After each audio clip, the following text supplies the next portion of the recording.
गुरुकुल में आज विद्यार्थियों का सैलाब उमड़ा हुआ था, क्योंकि परीक्षा का परिणाम घोषित होने वाला था। कई छात्र प्रसन्न थे तो कई मुंह लटकाए भी खड़े थे। उनकी प्रसन्नता और उदासी अकारण नहीं थी। जो छात्र उत्तीर्ण होते उन्हें अगली कक्षा में प्रवेश मिलना तय था, परंतु अनुत्तीर्ण होने वाले छात्रों को न केवल गुरुकुल ही छोड़कर जाना पड़ता, बल्कि आचार्यों की खरी खोटी भी सुननी पड़ती। क्यों रे मूर्ख, तू फिर अनुत्तीर्ण हो गया? तुझे मैंने समय रहते ही समझाया था ना कि यदि इस बार उत्तीर्ण ना हुआ तो गुरुकुल से बाहर निकाल दिया जाएगा। एक आचार्य एक किशोर विद्यार्थी को डांट रहे थे और वह बेचारा चुपचाप सुन रहा था।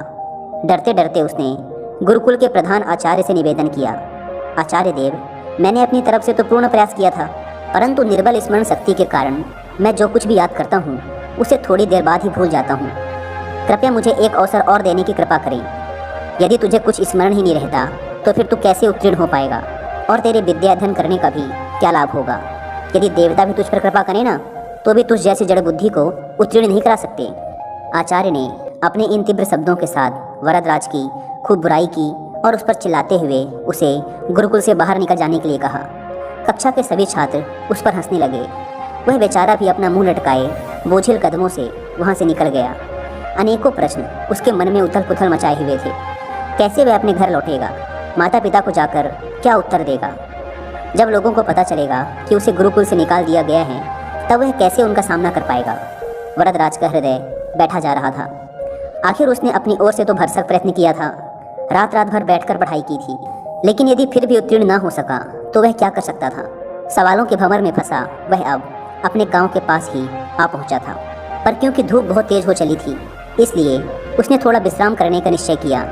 गर्मी की इस तपती दोपहर में सूरज की तेज रोशनी सबको जला रही थी, पर यहाँ भूख भी उसे बेहाल किए हुए थी।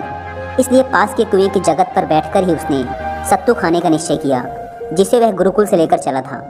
कुएं पर कई लोग खड़े थे। प्यास के मारे सब बेहाल थे, इसलिए बार बार डेंगची कुएं में डालते और शीतल जल निकाल कर पीते। रस्सी के बार बार रगड़ने से कुएं के किनारे लगा पत्थर भी घिसने लग गया था।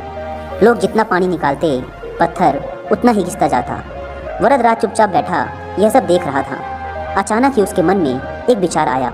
वह सोचने लगा, यदि केवल जूट की बनी एक रस्सी से कठोर पत्थर घिस सकता है, तो यदि मैं परिश्रम करूं तो क्या सफल नहीं हो सकता? आखिर दिमाग पत्थर से ज़्यादा कठोर तो है नहीं। वरदराज के मन में आशा की ज्योति जगमगा उठी। वह उठ खड़ा हुआ और तुरंत ही उसने निश्चय किया कि वह वापस गुरुकुल लौट जाएगा और फिर से अध्ययन आरंभ करेगा। वह घर के समीप आ गया था, पर घर न जाकर वापस गुरुकुल लौट आया। उसके साथी उसे देखकर आश्चर्यचकित थे। उसकी बात सुनकर आचार्य ने पहले तो उसे बहुत झटका और उसकी बहुत बुराई की, पर फिर उसके बहुत अनुनय विनय और प्रार्थना करने पर द्रवित होकर उसे गुरुकुल में दोबारा प्रवेश दे दिया। इस बार वरदराज ने अध्ययन में रात दिन एक कर दिया, और जब परीक्षा का परिणाम आया तो संपूर्ण गुरुकुल स्तब्ध था। वरदराज न केवल उत्तीर्ण हुआ था, बल्कि उसने संपूर्ण विद्यालय में प्रथम स्थान प्राप्त किया था। एक समय जड़ मूर्ख समझे जाने वाला यह बालक आगे चलकर संस्कृत का बहुत बड़ा विद्वान बना। उसने कई अद्वितीय ग्रंथों की रचना की। छात्र उसका शिष्य बनना गौरव की बात समझते थे, पर यह सब किसी जादू से संभव नहीं हुआ था। यह आश्चर्यजनक परिणाम उपजा था संकल्प की अमोघ शक्ति से।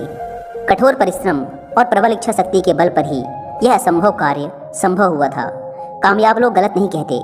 निश्चय ही संकल्प सफलता का प्रथम सूत्र है। सच्चा संकल्प एक ऐसा अचूक अस्त्र है जो कभी खाली नहीं जाता।